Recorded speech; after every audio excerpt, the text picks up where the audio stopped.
Bonjour, bienvenue à un autre Stoa. Je pense qu'on peut tous être d'accord que dans la vie, vous comme moi, ou plutôt vous comme moi, on cherche à être heureux, on veut le bonheur. Et trop souvent, on est notre pire ennemi pour accéder à ce bonheur-là. C'est comme si on se mettait dans notre propre chemin. Et c'est un peu de ça que je voudrais vous parler aujourd'hui parce que on n'est pas obligé d'être dans notre propre chemin et on peut taire cet ennemi-là nous-mêmes et au contraire aller puiser dans une force qui est plus créatrice. Créatrice, oui. Donc, par où on commence? Je pense que le point de départ qui peut être intéressant, c'est de mettre en lumière un mythe ou une illusion. Donc, souvent, quand on fait face à une situation ou à des personnes, des circonstances qui nous amènent à sentir des émotions bizarres, qui nous amènent à avoir des pensées négatives, là c'est comme si on partait dans une espèce de un cercle vicieux, comme je l'appelle. Puis là, tout s'enchaîne, puis là, plus d'émotions bizarres, plus de pensées négatives. Puis là, on s'enfonce, puis là, ça sent pas bon. Eh bien, le mythe ou l'illusion, c'est qu'on a tendance à pointer du doigt, puis à se dire si ça, c'était pas arrivé, ou si telle personne n'avait pas fait ça, ou peu importe. Mais rappelez-vous que quand on pointe du doigt, il y a trois doigts qui pointent vers nous. Alors, l'illusion, c'est que il n'y a rien à l'extérieur où il n'y a rien que vous pouvez pointer du doigt qui va faire en sorte que ça va changer comment vous vous sentez à l'intérieur. Donc le travail commence toujours ici, par nous-mêmes. On est toujours le client numéro un. Donc, illusion, mythe, appelez-le comme vous voulez, c'est pas en pointant du doigt ou en pensant que si une circonstance externe, si la situation pouvait changer ou si la personne pouvait changer, qu'on va se sentir mieux ou on va retrouver le bonheur.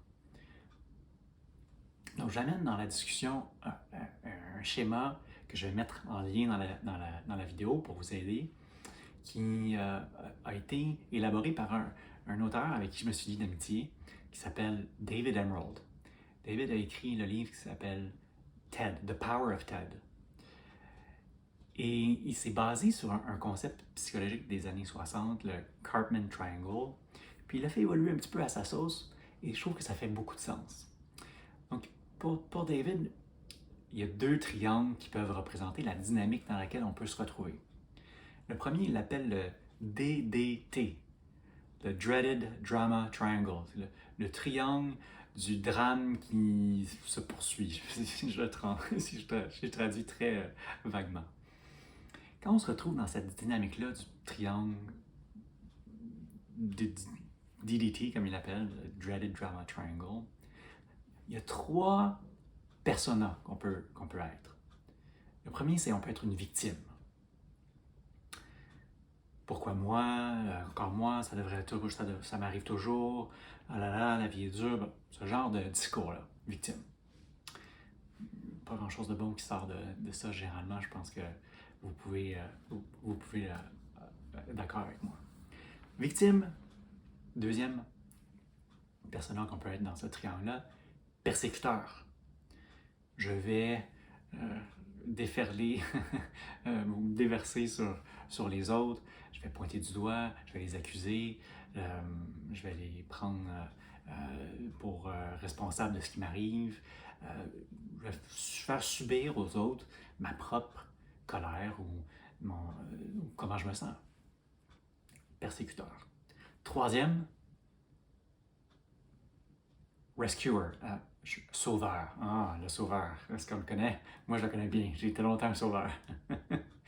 Le sauveur, il pense qu'il va aider la victime en lui tendant la main, puis même en faisant des pieds et des mains pour l'aider.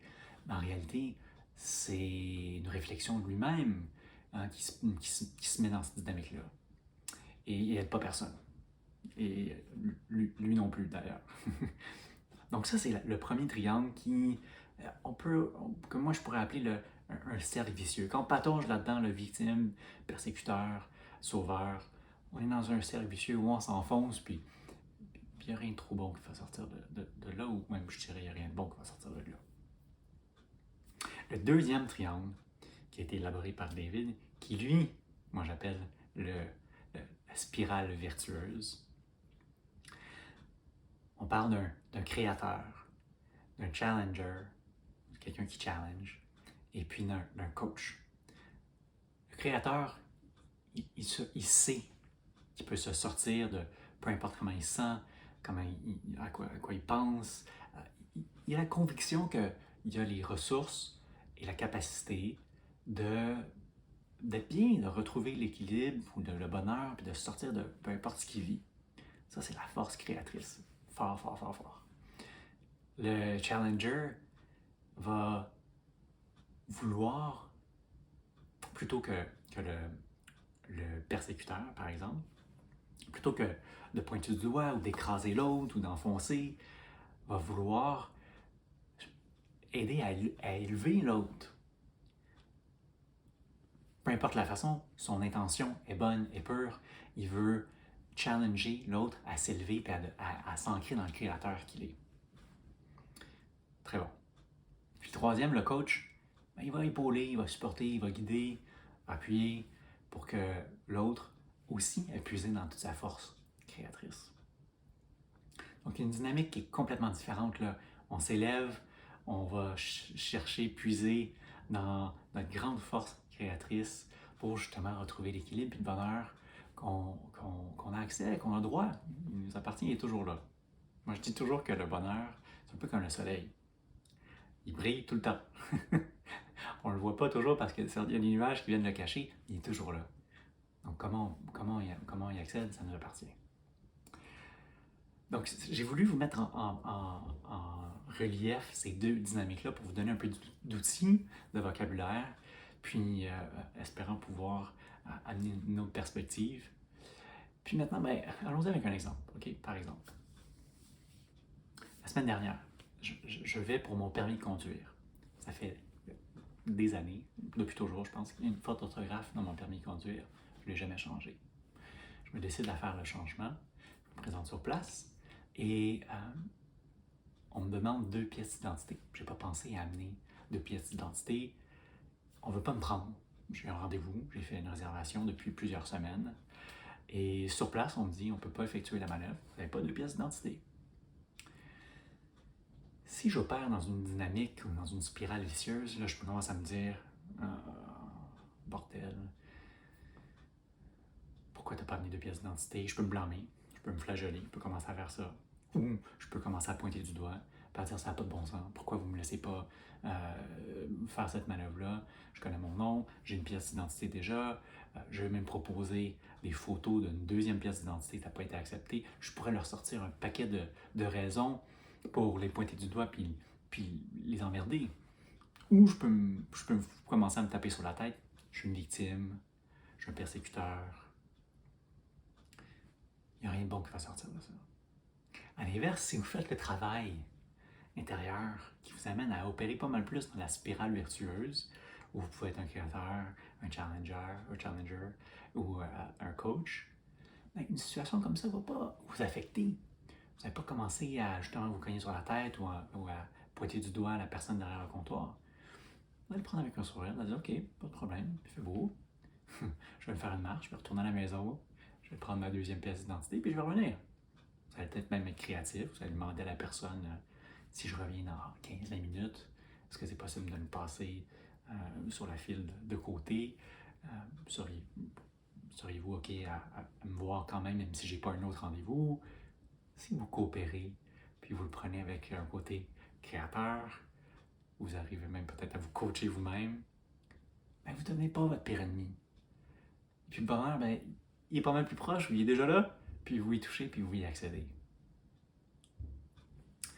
Donc, le Stoa d'aujourd'hui, si j'ai à résumer, on est notre pire ennemi tout le temps. Et ça ne sert à rien de pointer du doigt ou de persécuter l'autre ou d'être la victime. Les situations externes, le contexte externe, même s'il change, ne fait pas en sorte que vous allez accéder au bonheur. En fait, c'est pas vrai. peut-être que oui, vous allez retrouver le bonheur, mais ça sera pas, ça perdurera pas. Donc, je pense que c'est ça la clé. Ayez le réflexe de opérer dans la spirale virtueuse où vous êtes un créateur, vous êtes un challenger, vous êtes un coach. Et je vous garantis que vous allez avoir le bonheur beaucoup plus proche de vous, beaucoup plus souvent, beaucoup plus longtemps que si vous opérez dans l'autre spirale. J'espère que ça a amené un peu de perspective autour du sujet d'être son pire ennemi. Et si jamais c'est quelque chose que vous voulez explorer davantage, vous voulez en discuter, je vous invite à communiquer avec moi. J'offre différents services d'accompagnement qui peuvent vous accommoder. Et j'ai opéré pas mal dans la première dynamique, donc maintenant que je suis dans la deuxième, je sais comment pas retourner là, puis je ne veux pas y retourner et je vous souhaite la même chose. Soyez bien et vertueux, et puis je vous dis à bientôt. Merci, ciao.